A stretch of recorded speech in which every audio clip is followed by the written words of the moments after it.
Hello dear friend, very good afternoon. आप सभी का सीडीपी की क्लास में स्वागत है।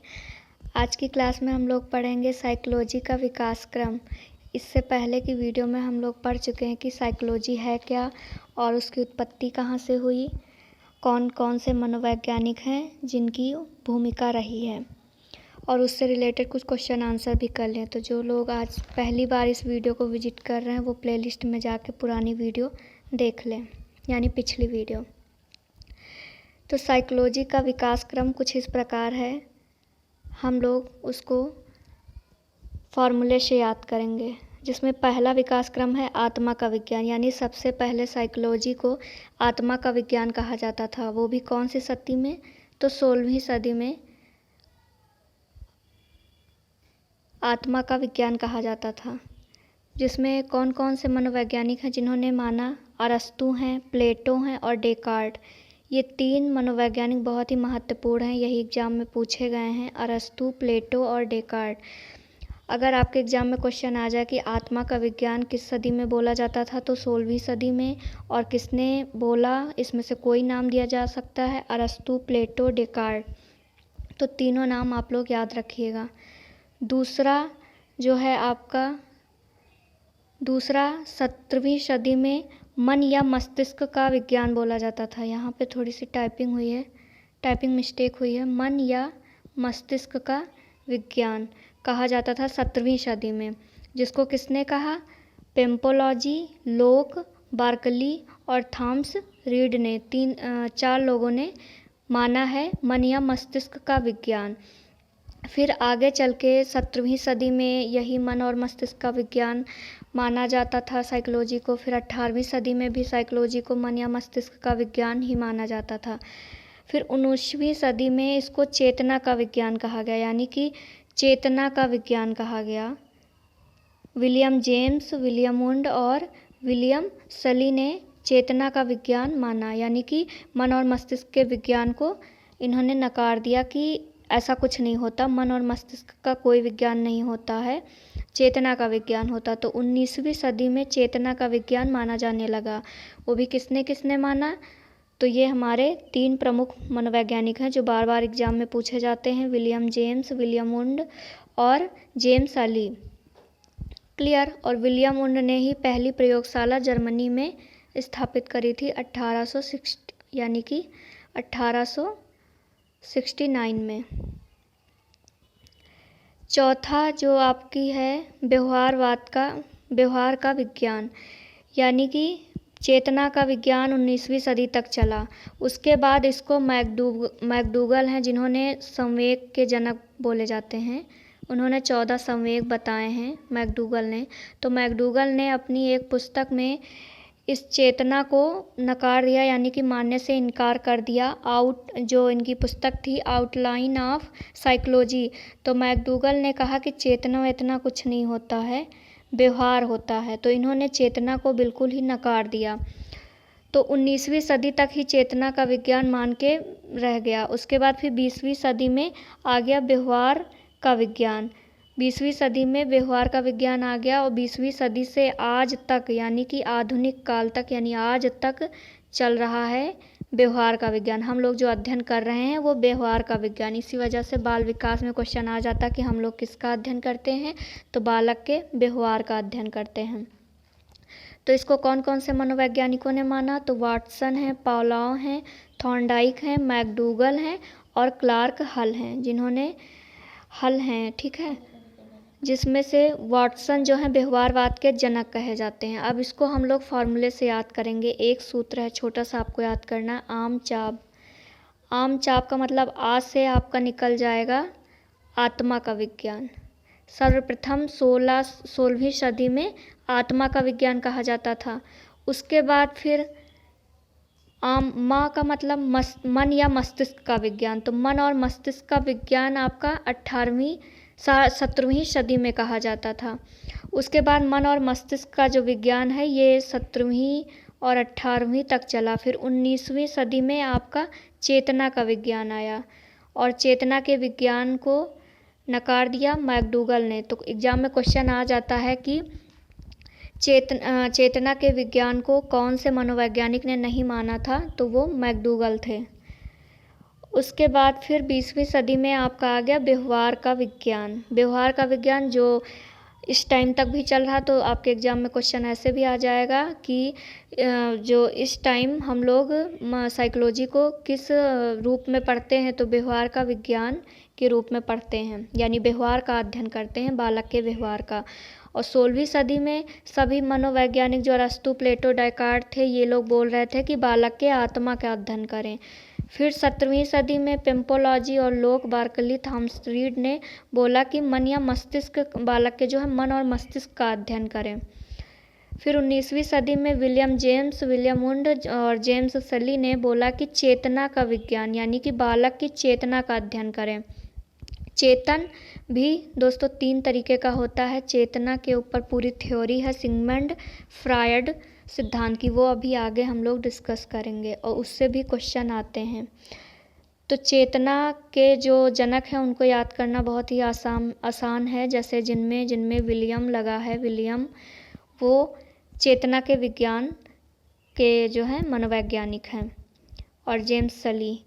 2 ही ये इम्पॉर्टेंट हैं जो बार बार एग्जाम में आते हैं, पेम्पोलॉजी हो गए और ये वाटसन और पाउलो, थॉर्नडाइक, मैकडूगल, ये जितने लोगों ने थ्योरी दी है, ये लोग व्यवहार के विज्ञान माना इन्होंने 20वीं सदी में, जो आज तक भी चल रहा है। तो एक क्वेश्चन यहाँ से और बहुत पूछा जाता है कि व्यवहारवाद के जनक कौन है, तो वाटसन है। इन्होंने व्यवहार का विज्ञान इन्होंने ही माना और यही व्यवहारवाद के जनक भी हैं। तो इसको आप लोग फार्मूले से बहुत ही आसानी से याद कर सकते हैं।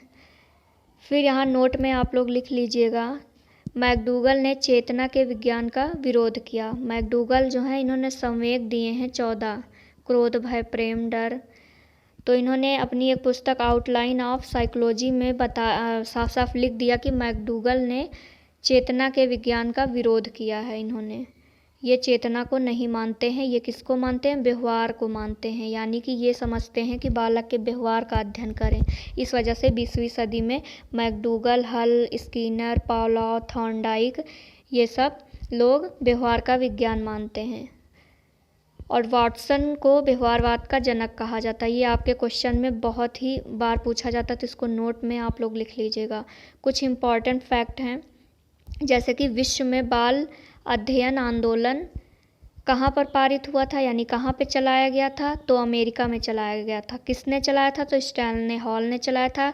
किस सन में चलाया गया था, तो 1843 ईस्वी में चलाया गया था। बाल विकास यानी विश्व स्तर पे बात हो रही है कि विश्व में बाल अध्ययन का आंदोलन कब चलाया गया, कहाँ पे चलाया गया, किसने चलाया, तो अमेरिका में स्टैनले हॉल ने चलाया। और कब चलाया गया, तो 1843 ईस्वी में चलाया गया। ये भी क्वेश्चन आपके एग्जाम में आता है। फिर दूसरा जो इम्पॉर्टेंट फैक्ट है कि भारत में मनोवैज्ञानिक शाला, यानी कि भारत में प्रथम मनोवैज्ञानिक शाला कहाँ पर स्थापित हुई थी, तो कलकत्ता या कोलकाता, कुछ भी लिखा मिल सकता है। और 1930 में कॉश ने किया था, तो डॉक्टर सेन गुप्ता ने किया था। भारत में प्रथम मनोवैज्ञानिक शाला कहाँ पर स्थापित हुई, तो कोलकाता में 1930 ईस्वी में, और डॉक्टर सेन गुप्ता ने किया था। फिर नेक्स्ट जो है फैक्ट वो है प्रथम बाल सुधार गृह की स्थापना 1887 ईस्वी में हुई। प्रथम बाल सुधार गृह की स्थापना 1887 ईस्वी में हुई। दोस्तों अब इनके जो सिंह फ्रायड सिद्धांत हैं, इनकी थ्योरी के विषय में जान लेते हैं, क्योंकि इन्होंने चेतन होता है, चेतन पे इन्होंने पूरी थ्योरी दी है। इन्होंने मन को 3 भागों में डिवाइड किया है। इन्होंने मन को बताया, चेतन हमारा मन ही होता है, तो मन को इन्होंने 3 भागों में डिवाइड किया है। कैसे कैसे बताया है, चेतन मन, अवचेतन मन और अचेतन मन। ठीक है, तो चेतन मन होता है कि जिसमें हमें जो चीज़ें याद रहती हैं वो हमें चेतन मन वो हमारा होता है। अवचेतन मन यानी पुनरावृत्ति ना करने पर हम चीज़ें भूल जाते हैं, अगर पुनरावृत्ति करते हैं तो हमें याद रहती हैं। और अचेतन मन बिल्कुल ही याद ना रखना, मतलब कि एक वक्त पे तो हमें याद है, कुछ टाइम बीत जाने के बाद वो चीज़ें हमें नहीं याद रहती हैं। तो चेतन मन को हम लोग इस तरीके से याद कर सकते हैं, जैसे कि किसी मूवी को देखना। अगर हम कोई मूवी देखते हैं या सीरियल देखते हैं तो उसकी स्टोरी बहुत ही जल्द याद हो जाती है।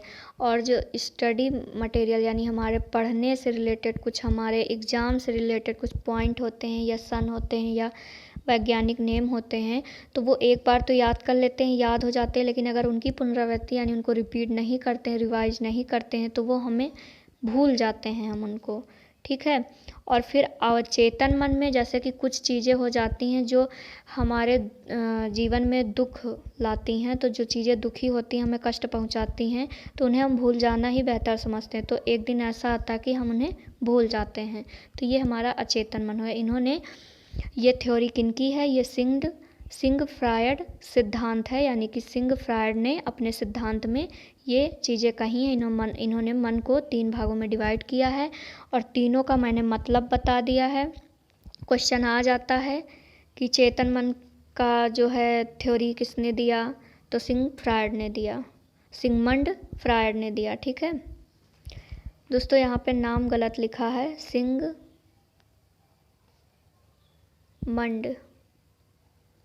फ्रायड।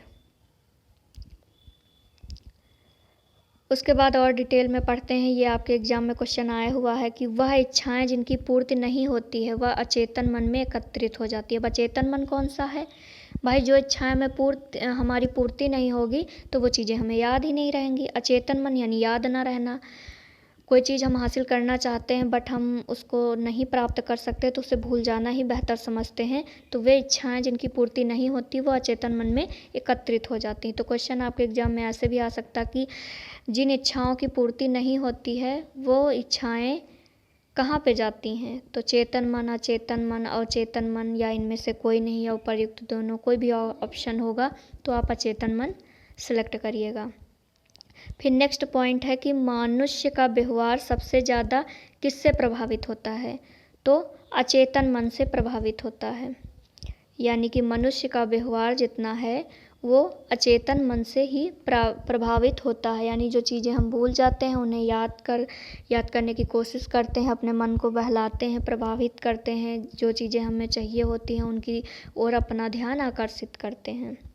फिर नेक्स्ट पॉइंट है कि मानव का व्यवहार उसके अचेतन का परिणाम है, यानी कि उसका व्यवहार तो प्रभावित होता है अचेतन मन से और उसके व्यवहार का जो परिणाम है अचेतन मन ही है। यानी कि मनुष्य अगर क्रोधी है, शांत स्वभाव का है, दयालु किस्म का है, जैसा भी है तो वो अचेतन मन से ही है। यानी किसी ने उसके साथ दुष्टता करी है, अगर उसके अचेतन मन की जो सहन शक्ति है ज़्यादा है, वो चीज़ें भूल जाता तो उसके साथ व्यवहार भी अच्छा करेगा। अगर चीज़ें उसे याद रहेंगी, अपने साथ करी गई दुष्टता दरिद्रता उसे याद रहेगी तो वो दूसरे इंसान के साथ भी वही करेगा ना। तो वही चीज़ है कि मानव का व्यवहार उसके अचेतन मन का परिणाम है और सबसे ज़्यादा प्रभावित ही अचेतन मन से होता है। अगर चीज़ें उसे याद रहेंगी, अगर कोई बालक है, किसी से कुछ मांगा और उसे नहीं दिया उसने, फिर उसे तो याद है कि उसने मुझे नहीं दिया था, फिर एक दिन आया कि उसे कोई ज़रूरत पड़ी और उसने मांगा कि उससे कोई चीज़, तो वो याद रहेगा कि उसने मुझे नहीं दिया तो वो भी नहीं देगा। तो यानी कि प्रभावित होता है, जो अचेतन मन से मनुष्य का व्यवहार प्रभावित होता है। इस एग्जाम्पल से आप लोग बेहतर समझ गए होंगे। फिर मानव का व्यवहार उसके अचेतन का परिणाम है, तो यही परिणाम है कि यानी उसे चीज़ें याद रहेंगी तो वो भी दरिद्रता से व्यवहार करेगा, अगर उससे चीज़ें नहीं याद रहेंगी तो उसका व्यवहार अच्छा होगा। फिर है चेतन को जानने के लिए सपने का विश्लेषण किया जाता है, यानी कि चेतन को जो चीज़ें हमें याद रखनी है उनको अगर हमें जानना है तो जो स्वप्न होता है उसका विश्लेषण करना पड़ता है, तब हमें वो चीज़ें याद रहती हैं। फिर और कुछ महत्वपूर्ण फैक्ट हैं जो आपके एग्ज़ाम में आते भी हैं और आपको जानना बहुत ही ज़रूरी है। नोट्स आप लोग प्रिपेयर करते रहिए, एक एक पॉइंट आप लोग लिखते रहिए। PDF आपको टेलीग्राम पे मिल जाएगा। बाल विकास के अंतर्गत गर्भावस्था से लेकर किशोरावस्था तक के बालक का अध्ययन किया जाता है, यानी कि 0 से 18 वर्षीय बालक तक, ठीक है। यानी जब से वो जन्म नहीं लिया उसके जन्म लेने वाला होगा तब तक, यानी गर्भावस्था से किशोरावस्था तक, तो यानी 0 से 18 वर्ष की आयु तक की बच्चों का अध्ययन बाल विकास के अंतर्गत किया जाता है। ये क्वेश्चन आपके एग्जाम में आ जाता है 1 नंबर का कि किससे किस तक बाल विकास के अंतर्गत किन बालकों का अध्ययन करते हैं। तो ऑप्शन होंगे गर्भावस्था से किशोरावस्था तक, बाल्यावस्था से किशोरावस्था तक, या जन्म से पूर्व से किशोरावस्था तक, या बाद से। तो इस तरीके से आप लोग ध्यान रखिएगा। अगर गर्भावस्था से किशोरावस्था तो ये ऑप्शन मारिएगा, या 0 से 18 वर्ष तो ये ऑप्शन मारिएगा। फिर और है कि 18वीं सदी 1774 ईस्वी में वैज्ञानिक अध्ययन पेस्टोलॉजी ने स्वयं के 3.5 वर्षीय बच्चे पर किया था। तो इन्होंने पुस्तक में लिखा भी, यानी कि पुस्तक में लिखा तभी तो आज हम लोग पढ़ रहे हैं इनको, कि 18वीं सदी में यानी कि 18वीं सदी में क्या चल रहा था, चेतना का विज्ञान चल रहा था। 18वीं सदी में चेतना का विज्ञान चल रहा था। 18वीं सदी में आप लोगों का चल रहा था मन और मस्तिष्क का विज्ञान, क्योंकि 17वीं सदी में आपका मन और मस्तिष्क का विज्ञान आया था, तो 18वीं तक ये चला था। फिर 19वीं में आपका चेतना का विज्ञान माना गया था, चेतना का विज्ञान। क्लियर? यानी कि 18वीं सदी में आपका मन व मस्तिष्क का विज्ञान चल रहा था, तभी ये पेस्टोलॉजी वैज्ञानिक हैं, इन्होंने 1774 उस टाइम जो ईस्वी चल रही थी वो 1774 ईस्वी में पेस्टोलॉजी ने स्वयं के 3.5 वर्षीय बच्चे पर अध्ययन किया था। जो इन्होंने अपनी कौन सी पुस्तक में लिखा, तो बेबी बायोग्राफी। भाई बच्चे पे अध्ययन किया तो बेबी, और अध्ययन किया तो क्या था, बायोग्राफी। तो इससे आप लोग याद रखिएगा। पुस्तक भी इनकी पूछी जा सकती है, सन भी पूछा जा सकता है, और मनोवैज्ञानिक का नाम भी पूछा सकता है, बच्चे की एज भी पूछी जा सकती है। फिर नेक्स्ट है पॉइंट कि बाल विकास का सर्वप्रथम अध्ययन जॉन लॉक ने किया था। अब क्वेश्चन आ जाता है कि बाल विकास का सर्वप्रथम अध्ययन किसने किया था, तो जॉन लॉक ने किया था। किशोरावस्था का अध्ययन किया था स्टेनले हॉल ने। यहाँ पे गलत लिखा है, स्टेनले हॉल ने। इन्होंने किशोरावस्था पे अध्ययन भी किया, इन्होंने पुस्तक भी लिखी, और किशोरावस्था के विषय में इन्होंने एक इनका एक परिभाषा है, यानी कोटेशन है कि किशोरावस्था बड़े ही तनाव और तूफान की अवस्था है। एग्जाम में बार बार ट्रेंड करता है, बहुत ही ज़्यादा ये आता है। जो किशोरावस्था हम लोग पढ़ेंगे तो बहुत ही अच्छे से इसको पढ़ेंगे। तो यहाँ पे ये थोड़ा टाइपिंग मिस्टेक हुआ है, आप लोग इसको लिखिएगा तो सही से लिख लीजिएगा, वैसे PDF में मैं इसको करेक्ट करके दूँगी। फिर नेक्स्ट क्वेश्चन है कि जॉन लॉक ने अपने अध्ययन में बच्चे को टैबुला रासा बताया। यहाँ पे ये रास्ता गलत लिखा है। जॉन लॉक ने अपने अध्ययन में बच्चे को टैबुला रासा बताया। टैबुला रासा क्या है, टैबुला रासा मतलब कि कोरी स्लेट, साफ स्लेट, मतलब एक बच्चे को बताया कि जन्म के बाद वो बिल्कुल साफ यानी क्लीन स्लेट होती, जो स्लेट हम लोग पढ़ने जाते थे KG नर्सरी में, तो साफ स्लेट है यानी प्लेन, उसे कुछ नहीं आता है। तो उसको स्लेट को कंपेयर किया टैबुला, इन्होंने अपनी लैंग्वेज में लिखा बताया है टैबुला रासा। तो याद रखिएगा कि टैबुला रासा किस मनोवैज्ञानिक ने बताया, तो जॉन लॉक ने अपने अध्ययन के अनुसार एक बच्चे को बताया कि बच्चा जो है टैबुला रासा होता है। अब टैबुला रासा है क्या, तो कोरी स्लेट यानी कि बिल्कुल प्लेन स्लेट होता है। तो आप लोगों को इतने पॉइंट समझ में आ गए होंगे। हम लोगों ने आज पढ़ा साइकोलॉजी का विकास क्रम। 16वीं सदी में हमारा था आत्मा का अध्ययन, ठीक है, और 17वीं सदी में था मन का अध्ययन। उसके बाद फिर 19वीं सदी में आया चेतना का अध्ययन, और फिर 20वीं सदी में आया आपका व्यवहार का अध्ययन। तो ये 4 हमारी सदियां हैं जो बहुत ही इम्पॉर्टेंट हैं, और बार बार एग्जाम में क्वेश्चन इनसे ट्रेंड होता है, मनोवैज्ञानिक पूछे जाते हैं, तो आपको याद रखना बहुत ही ज़रूरी है। और इसको आप लोग सूत्र से याद रखिएगा, आम चाप सूत्र से याद रखिएगा, बहुत ही आसानी से याद हो जाएगा। फिर कुछ हम लोगों ने बाल विकास से रिलेटेड कुछ इम्पॉर्टेंट फैक्ट जाने कि जो है सर्वप्रथम किसने अध्ययन किया, तो जॉन लॉक ने किया। वैज्ञानिक अध्ययन किसने किया, पेस्टोलॉजी ने किया।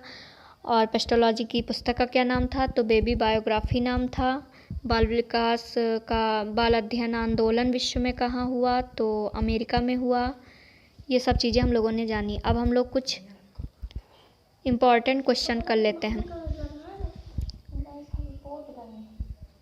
व्यवहारवाद के जनक हैं तो ऑप्शन है वॉटसन, प्लेटो, हल, इनमें से सभी। तो हम लोगों ने ये पढ़ रखा है कि व्यवहारवाद के जनक कौन हैं। अभी इसी वीडियो में तुरंत का तुरंत बात की है। तो व्यवहारवाद के जनक हैं वॉटसन। आपका राइट आंसर हो जाएगा वॉटसन। फिर नेक्स्ट क्वेश्चन है कि चेतना का विज्ञान किस सदी में आया? 16वीं सदी, 17वीं सदी, 19वीं सदी या 20वीं सदी? तो 16वीं सदी में आपका आया था 16वीं सदी में आपका आया था आत्मा का, और 17वीं सदी में आपका आया मन या मस्तिष्क का, 19वीं सदी में आपका आया चेतना का, और 20वीं में व्यवहार का आया। तो पूछा है इसमें क्या कि चेतना का कब आया, तो 19वीं सदी में। आपका ये ऑप्शन राइट हो जाएगा। उसके बाद है पेस्टोलॉजी की पुस्तक का क्या नाम था? पेस्टोलॉजी भाई वही है जिन्होंने वैज्ञानिक अध्ययन किया था, अपने 3.5 वर्षीय बच्चे पे किया था, और 1774 ईस्वी में किया था। 3.5 वर्षीय बच्चे पे अपने अध्ययन किया था। तो इनकी पुस्तक का नाम था भाई, बच्चे पे किया था तो बेबी और बायोग्राफी। प्रिंसिपल ऑफ साइकोलॉजी किसकी पुस्तक है? तो प्रिंसिपल ऑफ साइकोलॉजी जो है विलियम जेम्स की पुस्तक है। इसे ही मनोविज्ञान का नींव कहा जाता है। और ये जो साइकोलॉजिया जो है, इन्होंने जो 1590 में रुडोल्फ गायकली जी थे, इन्होंने साइकोलॉजी शब्द दिया था। तो अपनी पुस्तक साइकोलॉजिया में इन्होंने साइकोलॉजी शब्द दिया था। नेक्स्ट क्वेश्चन है कि भारत में सर्वप्रथम मनोविज्ञान प्रयोगशाला कहाँ पर स्थापित की गई थी? ऑप्शन है कोलकाता, अमेरिका, रूस, इनमें से कोई भी नहीं। तो सर्वप्रथम मनोविज्ञान प्रयोगशाला कहाँ स्थापित हुई थी? तो हुई थी अमेरिका में। अमेरिका में हुई थी। और यदि भारत की बात करें तो कोलकाता में हुई थी। किसने किया था? डॉक्टर सेनगुप्ता ने कोलकाता में किया था। और अमेरिका में किसने किया था? अमेरिका में स्टैनले हॉल ने किया था, जो किशोरावस्था के जनक हैं। यानी किशोरावस्था पे इन्होंने पूर्ण अध्ययन किया है, पुस्तक भी लिखी है। तो जब हम लोग विकास की अवस्थाएं पढ़ेंगे तो उसमें सब पढ़ेंगे डिटेल से। फिर आज का लास्ट क्वेश्चन कि बाल सुधार आंदोलन की शुरुआत किसने की थी? तो बाल सुधार आंदोलन की शुरुआत स्टैनले हल यानी क्लार्क हल की बात हो रही है यहाँ पे, वॉटसन, विलियम जेम्स। तो राइट आंसर हो जाएगा स्टैनले हॉल। तो स्टैनले हॉल ने कब करा था? 1843 ईस्वी में। बाल सुधार आंदोलन की शुरुआत किसने की थी? तो 1843 में किया था। किसने?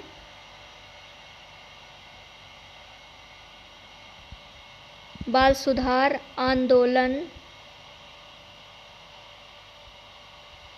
दोस्तों ये आपका क्वेश्चन बिल्कुल थोड़ा सा रॉन्ग टाइप हो गया है।